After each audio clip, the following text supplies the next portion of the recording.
baba Love Azeez mà ti tú àṣírí ẹni tó dá Fuji Music sílẹ̀ o. Ṣé lóòótọ́ ni pé Barrister Síkírù Àyìndé ló dá Fuji Music sílẹ̀? Àwọn wo ló kọ́kọ́ bẹ̀rẹ̀ ajíwéré? Báwo ni olóògbé Barrister náà ṣe bẹ̀rẹ̀ wéré tó sì padà di Fuji? Baba Love Azeez ṣàlàyé o bí olóògbé Síkírù Àyìndé Barrister ṣe wéré wọn, báwo náà ṣe ṣe, báwo náà ṣe pè ń Fuji, kí ni wọ́n ṣe tó fi di Fuji Music. Ẹ gbọ́ ẹ̀kúnrẹ́rẹ́ ọ̀rọ̀ nù fọ́nrán yìí o, kẹ́ ẹ lè rí ìdáhùn sí gbogbo rògbòdìyàn tó ń lọ nípa olùdásílẹ̀ Fuji Music láàárín àwọn onífújì. Ẹ gbọ́ ẹ̀kúnrẹ́rẹ́ ọ̀rọ̀ lẹ́nu baba Love Azeez. Ẹ gbọ́ ìbáṣepọ̀ tán láwọn ní pẹ̀lú olóògbé Barrister Síkírù Àyìndé nígbà tán wà láyé.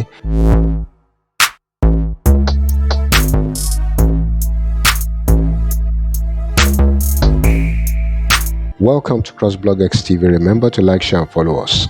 Títí tí mo fi dàgbà tí mo níyàwó tí mo bí mo tí mo gbé Agége ni ìyá mi bàbá mi Agége ni wọ́n kú sí. Bàbá òkè ni wọ́n ń pè ní wéré gangan torí ọ̀pọ̀lọpọ̀ ni ọmọ tí wọ́n ń pè ní wéré.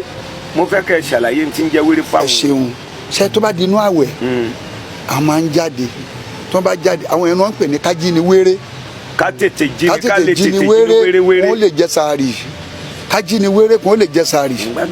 So kájí ni wéré yẹn àwọn èèyàn á bẹ̀rẹ̀ sí yí pa àwọn kájí ni wéré ló ń bọ̀ yẹn o.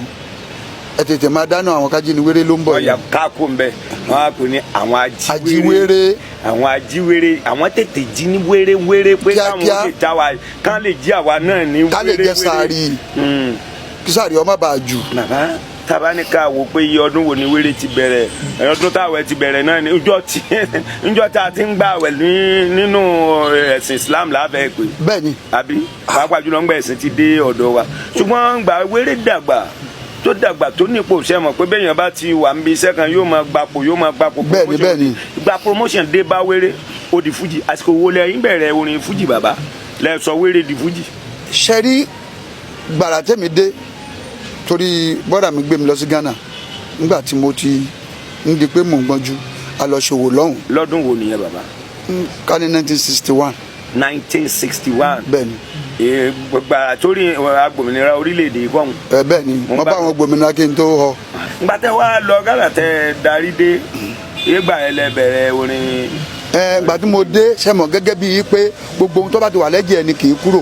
Ṣe rí àwọ̀ ara ló ń yí padà ẹ̀bùn tọ́lọ́run fún wa kì í yí padà. Ìgbà tẹ́mi dé ni mo dé èmi pẹ̀lú Àlàó Adégbìtẹ́ ni mo ṣí kọ́lọ́n kó fọ̀run kẹ́ ẹ. Àmín. Mo bẹ̀ sí bá a jíwéré ńgbà náà. Àwọn náà ń jíwéré. Àwọn náà ń jíwéré bọ̀tí elégbè lòun lèmi jẹ́ fún.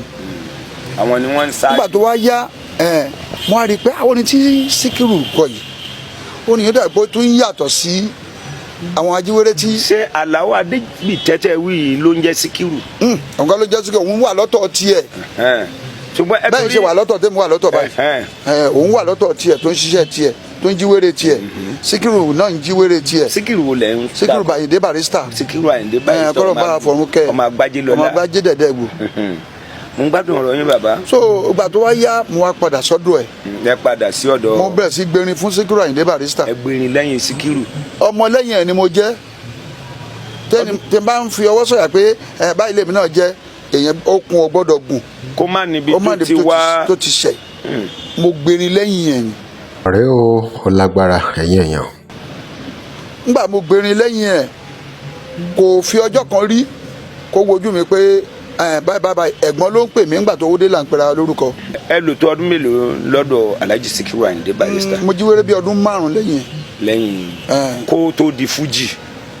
Fuji náà la fi Fuji ló ń kọrin pé ló ń pe tiẹ̀. Ló pe tiẹ̀ kò kì í ṣe wéré. Nígbà tí ìdàndáyé tẹ dàgbà iléèwé wo lẹ kọ́kọ́ lọ.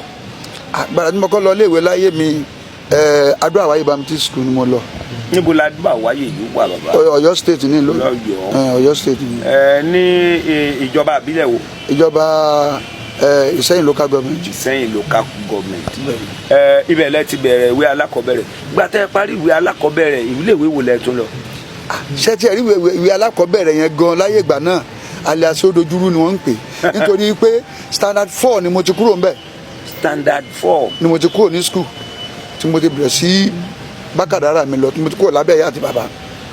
lẹ́yìn ìgbà tẹ́ kúrò ládùn àwáyè tẹ́ wá dèrò Agége àbí ìgbà tẹ́ dèrò Agége ẹ tẹ̀lé ẹ̀gbọ́n mo ti yín. kọ́kọ́ wà lágége nígbà kékeré wọ́n gbọ́ ya wọ́n dá mi padà lọ lé. kí ló fàdí kí ló dé tí wọ́n fi dá yín padà lọ lé. wọ́n ní kí n máa lọ gbé ọ̀dọ̀ àbúrò ìyá mi. màmá àti bàbá ti ń bẹ ní Agége. àwọn ń bẹ lágége ń bí nígbà tó wáyà wọn ní kí n máa lọ kọ́ṣẹ́. iṣẹ́ kí náà ní kẹ́kọ̀ọ́ ń gbà náà. original carpenter tó ń kan lé. bàbá mi ò mo kọ pa. káfí kàtà ká fowó ẹ̀ ṣe ń dáadáa. káfí kàtà èdè mi ò yẹra wọn. bàbá káfí kàtà ká fowó ẹ̀ ká fi ṣe eré ni o ká má fi jẹun tí ò dáa ayé owó mọ̀ọ́dún bàbá. mo ń gbà lẹ́yìn ìgbà tí ẹ kọ́ṣẹ́ ètò ọdún mélòó. ọdún méje ni mo lò lẹ́yìn ọ̀gá mi ni mo fi kọ́ iṣẹ́ kápẹ́ntà. ẹ ṣe tá a pè ní freedom tẹ ṣe graduate. ìwé ẹ̀rí mi wà lọ́wọ́ mi. nígbà tẹ parí iṣẹ́ káfíkátà yìí bóun ní káfíkátà ò ti dé wéré lọ́wọ́ àbẹ́ tí bẹ̀rẹ̀ sí kọrin wéré ńgbà náà. ayé tẹ ẹ rí nísìnyí olórin tẹ ẹ rí yẹn kì í ṣalákọ̀wé lólórin tí kápẹ́ntà ò bá jẹ́ olórin bíríkìlà ó jẹ́ olórin. mo ń gbádùn ọ̀rọ̀ yín. ṣe rí ọ̀làjú dé ló fi di pé àwọn alákọ̀wé kà wá tá à ń kọrin kún oníranù. bàbá a jẹ́ pé àyọjúràn ni àwọn alákọ̀wé ṣe débi orin. àyọjúràn ni o kò sí gègé tó wà ní orin o. àmọ́ báwọn. gbogbo orin tẹ́ ẹ fẹ́ kọ pátápátá orí ló wà. àmọ̀tẹ́lá. pẹ̀lú ohun tẹ́ ẹ gbọ́ lẹ́nu bàbá yìí ṣé kò wá hàn dájú pé Barrister ló dá fújì sílẹ̀ òun gangan ló yẹ ká sọ pé ó ní fújì pẹ̀lú gbogbo ibi tí bàbá yìí ti sọ̀rọ̀ lórí bí wọ́n ṣe sọ wéré tí wọ́n sọ di fújì àwọn fúnra wọn láti jẹ́ pé wọ́n ti mú àwọn nǹkan kan pọ̀ mọ́ wéré tí wọ́n kọ́ ń gbà yẹn wọ́n sì sọ di fújì. ta ló wá sọ pé Barrister kọ́ ló dá fújì sílẹ̀ ìdí wo ló lè fà á kí wọ́n má fẹ́ gba Barrister gẹ́gẹ́ bí olùdásílẹ̀ fújì? ẹ drop comment yín. Remember to like, share and follow us. Thanks for watching. A lọ fún ìpolówó ọjà ẹ pè WhatsApp number page. tẹ́ ẹ bá lè rí àmì ṣe gbogbo ogun tó lóhùn ní gbọ́ tó lóhùn ní gbà lórí ayé yín iná agbára Ọlọ́run máa jó dànù. kí lè nǹkan tẹ̀ ń là kọjá tó dàbí pé ẹ ti wá ọ̀nà àbáyọ ṣùgbọ́n tí ẹ ti rí ọ̀nà àbáyọ ẹ ti pàdé wòlíì yín ló fà ṣùgbọ́n arán mi sí ọ lónìí dádì arán mi sí ọ lónìí mọ́mì Olúwa lòun fẹ́ ṣe nǹkan ńlá nínú ayé yín. Olúwa sọ wípé gbogbo tẹ̀ ń là kọjá yín òun fẹ́ fi òpin sí. Kí nìkan tẹ̀ ń là kọjá lórí ìgbéyàwó ni lórí ọmọ ni lórí iṣẹ́ ni níbi gbogbo ni bóyá ogun kan ló dàbí pé ogun yẹn le ẹ ti gbìyànjú kò tí ì sí ọ̀nà àbáyọ ẹ jẹ́ àjọ gbàdúrà ẹ jẹ́ àjọ wá ojú Olúwa kí làṣírí ogun yẹn gangan ẹ jẹ́ àjọ wádìí lọ́wọ́ Ọlọ́run ká dẹ̀ mọ ọ̀nà àbáyọ.